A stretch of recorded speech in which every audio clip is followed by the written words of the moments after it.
Soir. À la une de l'actualité également, ce procès, celui des proxénètes des cités. Une douzaine de jeunes filles de 16 à 17 ans, victimes d'un réseau de prostitution de mineurs pendant des mois. Le procès de ce réseau s'est donc ouvert aujourd'hui. Sur le banc des accusés, nous avons une dizaine de jeunes hommes jugés pour avoir organisé ces passes de 40 à 100 euros. Des journées qui n'en finissaient plus pour ces jeunes filles qui ont raconté leur calvaire, des récits glaçants. On va en parler avec mes invité Delphine Meillet. Bonsoir, vous êtes avocate au barreau de Paris et vous travaillez en ce moment même sur un dossier qui ressemble beaucoup à celui-ci. Et vous allez nous en dire un peu plus dans un instant. Arthur Melon, bonsoir. Vous êtes le porte-parole de l'association Agir contre la prostitution des enfants, partie civile dans ce procès. Nous allons tout de suite d'ailleurs rejoindre le TGI, le tribunal de grande instance de Paris où se trouve Cécile Denré. Cécile, bonsoir. Vous avez suivi cette première journée d'audience. Que faut-il en retenir ? Ce qui saute aux yeux, c'est que les 12 prévenus présents aujourd'hui dans ce tribunal, ils n'ont absolument pas conscience de la gravité des faits qui leur sont reprochés.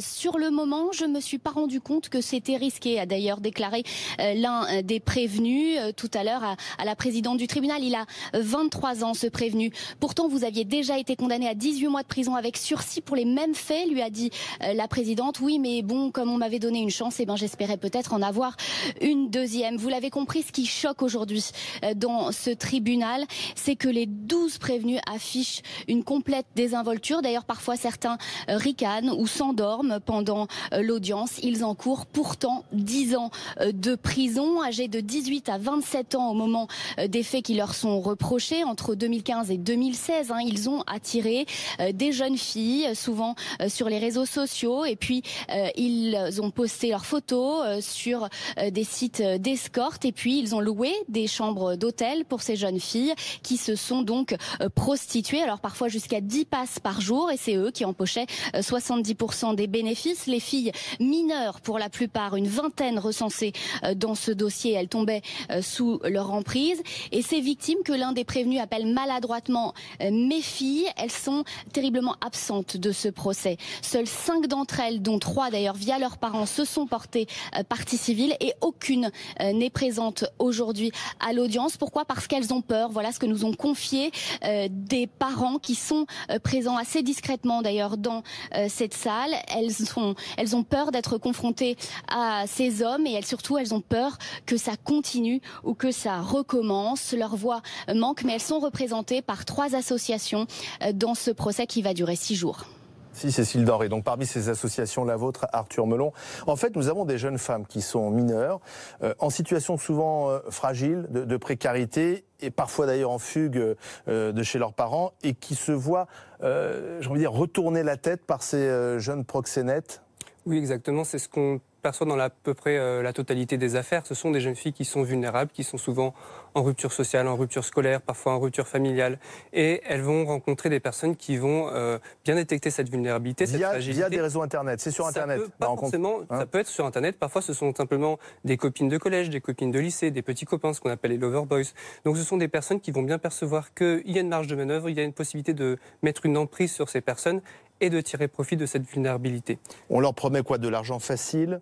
C'est exactement ça. Alors nous, évidemment, on rappelle à chaque fois que non, ce n'est pas de l'argent facile, c'est de l'argent rapide. Mais comme on l'a rappelé, parfois, ce sont 10 clients par jour. Parfois, ça peut aller même au-delà. C'est des scènes d'une très grande violence, c'est des menaces, c'est des coups. Donc non, c'est pas de l'argent facile. Mais effectivement, c'est ça qui est recherché à la clé. Elles tombent dans l'enfer, en fait, parce que le récit de ce qu'elles vivent est glaçant. C'est effectivement des journées jusqu'à 10 passes. Ce sont des filles qui ensuite contractent des infections sexuellement transmissibles, qui sont droguées parce qu'on leur donne de la cocaïne pour les rendre accros, pour pouvoir aussi les dominer par la drogue. Effectivement, ça fait partie des moyens d'emprise. Parfois, ça commence par l'alcool, et puis ça passe par le cannabis, la cocaïne. Et les proxénètes l'ont très bien compris. Donc vous avez dans certaines affaires des proxénètes qui vont donner gratuitement les stupéfiants pendant quelques jours, le temps que les filles s'accoutument. Et ensuite, ça va être un moyen de chantage, un moyen de pression pour qu'elles continuent, évidemment. Delphine Meillet, vous êtes avocate, je disais, et vous avez un dossier en ce moment, vous travaillez sur un dossier qui est à peu près identique. Moi, je suis surpris quand Cécile Denré nous dit, finalement, ces jeunes hommes qui étaient donc à la tête de ce réseau de prostitution mineure n'ont pas l'air de se rendre compte de la gravité de ce qu'ils avaient organisé. Oui, c'est assez juste. pour ceux que je défends également, c'est-à-dire qu'il y a une forme de prostitution anodine aujourd'hui, une sorte de vulgarisation de la prostitution. Vous savez, quand on parle d'escorte, c'est un nouveau terme qu'on n'employait pas il y a quelques années, c'est pas anodin. Ça, c'est la première chose. Et la deuxième chose, c'est qu'il y a les réseaux sociaux, il y a des moyens de rentrer en contact avec des jeunes filles ou moins jeunes de manière très simple. On loue un appartement sur Airbnb ou autre. Donc maintenant, ça s'organise de manière très simple. Très simple. Mais ces jeunes filles, à quel moment elles se rendent compte qu'elles se sont fait piéger? À partir du moment, me semble-t-il, où on les prive de liberté. Là, ça devient plus compliqué. Là, elles ont conscience qu'elles ne peuvent pas aller et venir comme elles l'entendent. Elles ne peuvent pas utiliser leur argent comme elles l'entendent, l'argent qu'elles gagnent. Parce qu'à l'origine, pour la plupart de celles qui sont dans mon dossier, elles sont consentantes à l'origine. Au départ? Oui, au départ, elles sont consentantes. C'est-à-dire qu'il n'y a pas particulièrement... Enfin, dans mon dossier, ça dépend maintenant. Votre dossier, c'est aussi en région parisienne? C'est aussi en région parisienne, c'est aussi en banlieue parisienne. C'est un peu le même cas de figure, mais en même temps, chaque histoire est différente. Et la difficulté qu'ont aujourd'hui les magistrats, et éventuellement les avocats, c'est de mettre en cause la responsabilité individuelle des uns et des autres. Parce que très souvent, on ne sait plus qui fait quoi exactement, et chacun a une version différente des autres. Donc les jeunes filles sont au départ consentantes. Elles sont amoureuses de leur proxénète? Disons qu'il y a une ambiguïté amoureuse, ce qui simplifie nettement la donne pour les proxénètes. Donc il y a une manipulation du proxénète qui utilise cela pour ensuite les mettre dans un réseau de prostitution? Effectivement. Alors, on parle de réseau de prostitution, mais pour eux, si vous voulez, c'est pas comme ça qu'ils l'appellent. Hein. Du tout. Ils ont pas, comme le disait très justement la journaliste qui est sur place au palais de justice, ils n'ont pas conscience d'être proxénètes. C'est un mot qui n'est pas employé. Alors ils ont conscience qu'ils utilisent des filles pour des actes sexuels qui leur apportent de l'argent, certes. Mais pour eux, c'est pas du proxénétisme comme on l'entend en termes de réseau. Mais des filles qui sont droguées, hein? Bien sûr, il y a des filles qui sont droguées, bien sûr. Ça fait partie, encore une fois, des moyens pour mettre... Pour les rendre accros, en fait? Oui, bien sûr. Pour les empêcher de partir? Oui, mais parfois il suffit aussi de les séquestrer. Elles ne sont pas toutes, mais parfois il y a des moyens extrêmement contraignants et physiques pour les... Comment on les sort de cet enfer? C'est une excellente question. Aujourd'hui, la protection de l'enfance et la police sont complètement démunies parce qu'il n'y a aucun moyen de savoir quelle est la solution miracle pour sortir ces jeunes filles de cet enfer. Il n'y a aucune formation sur le sujet, il y a très peu de recherches. Donc aujourd'hui, on se rend compte que c'est un phénomène qui échappe globalement à l'ensemble des professionnels. Et c'est pour ça que nous, on estime qu'il faut vraiment axer sur la prévention parce qu'une fois que ces jeunes filles ont basculé dans la prostitution, c'est extrêmement difficile de les en sortir. Alors comment on prévient, comment on communique, comment on touche les jeunes filles qui seraient peut-être tentées, puisqu'au départ il y a un acte de volontariat, souvent, de tenter d'aller vers cet argent facile? La réponse, on l'a dit tout le temps, c'est faire de l'éducation sexuelle et affective à l'école dès le plus jeune âge pour vraiment instituer des repères dans l'esprit des enfants pour qu'ils puissent savoir... Et les parents, puisque ce sont des mineurs quand même?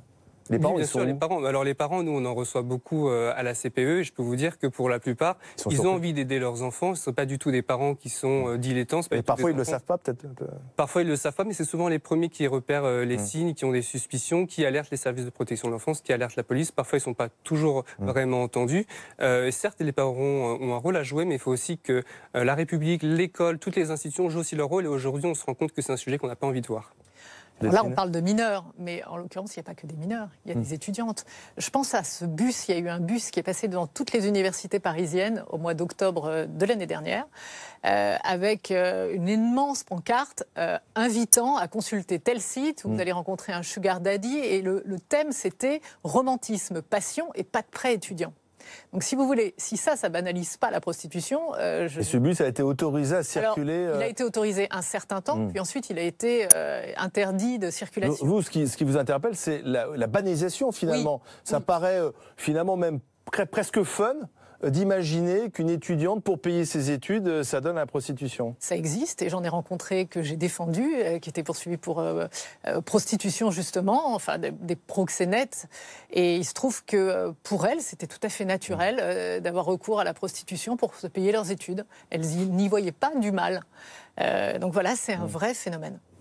Moi, ce que j'aimerais souligner, c'est deux choses. La première chose, c'est qu'on parle de banalisation de la prostitution, ce qui est vrai, mais dans l'esprit de ces jeunes filles, ce n'est pas de la prostitution. C'est de l'escorting, c'est du michetonnage, et il n'est pas du tout question pour eux de prostitution. Si on leur dit ce mot, ils vont dire « mais moi, je ne suis pas une prostituée ». Escorting, c'est un autre nom qu'on a trouvé pour rendre acceptable la prostitution. C'est juste pour vous faire comprendre que pour ces jeunes filles, il ne s'agit pas de prostitution, alors que bien entendu, ça en est. Sauf que là il s'agit de mineurs, quand il y a un devoir de protection des mineurs. Et justement, j'y viens, c'est qu'il faut bien faire une différence entre la prostitution étudiante et la prostitution des mineurs. Parce que la prostitution étudiante peut s'expliquer par des facteurs économiques. La prostitution des adolescentes ne s'explique pas par des facteurs économiques. C'est jamais parce qu'elles manquent d'argent ou parce qu'elles n'ont pas de moyens de subvenir à leurs besoins qu'elles se prostituent. Vous imaginez ? Je pense qu'une adolescente a aussi besoin c'est des d'argent. jeunes filles qui ont des familles, c'est des jeunes filles qui peuvent... Mais elles ont peut-être envie toujours. d'avoir un peu plus Et puis d'argent. quand bien même on a une famille, c'est pas pour autant qu'on va pas se prostituer pour avoir plus d'argent. Bien Des entendu. vêtements de C'est marque. pas toujours la raison. Mais il faut C'est aller l'une au-delà des des mots. raisons, Il faut aller au-delà des mots. Ces jeunes filles, à chaque fois, vont avoir un vocable qui va tourner autour de l'argent. Ça, c'est vrai. Mais quand on creuse, on s'aperçoit que c'est pas pour l'argent. Parce que si elles le faisaient pour l'argent, elles partiraient très vite parce que la plupart du temps, elles touchent pas l'argent, justement. Donc, c'est pas pour l'argent. C'est pour des raisons bien plus profondes, psychologiques. C'est dans un contexte familial, dans un contexte social. Et elles vont utiliser ce vocable pour essayer d'expliquer leur comportement. Mais c'est pas pour des raisons économiques. Et c'est pour ça que nous, on insiste sur le fait que la prostitution des mineurs concerne tous les milieux sociaux. C'est pas que les cités. On entend beaucoup proxénétisme de banlieue, donc ce n'est pas que ça. Il y a aussi un phénomène qui est la pornographie. Aujourd'hui, il suffit d'un clic pour accéder à des vidéos porno. Donc c'est si simple, c'est gratuit. Et tous les adolescents sont formés à la sexualité. Leur premier apprentissage, c'est à travers une vidéo. Donc si vous voulez, ça aussi, ça participe du phénomène de banalisation de la sexualité à outrance et de la commercialisation. Ça laisse des traces. Ces jeunes filles, comment elles vont maintenant ? Les conséquences physiques et psychologiques, ce sont énormes. Aujourd'hui, on n'a pas suffisamment de recul pour savoir si beaucoup d'entre elles arrivent à s'en sortir. Et parfois, elles s'en sortent pour quelques mois, pour quelques années, et elles retombent. Donc aujourd'hui, il n'y a pas suffisamment d'études pour savoir comment les en sortir et quelles sont les conséquences sur le long terme. On sait qu'elles sont dramatiques. Et beaucoup de personnes majeures en situation de prostitution ont commencé en étant mineures. Merci à vous deux.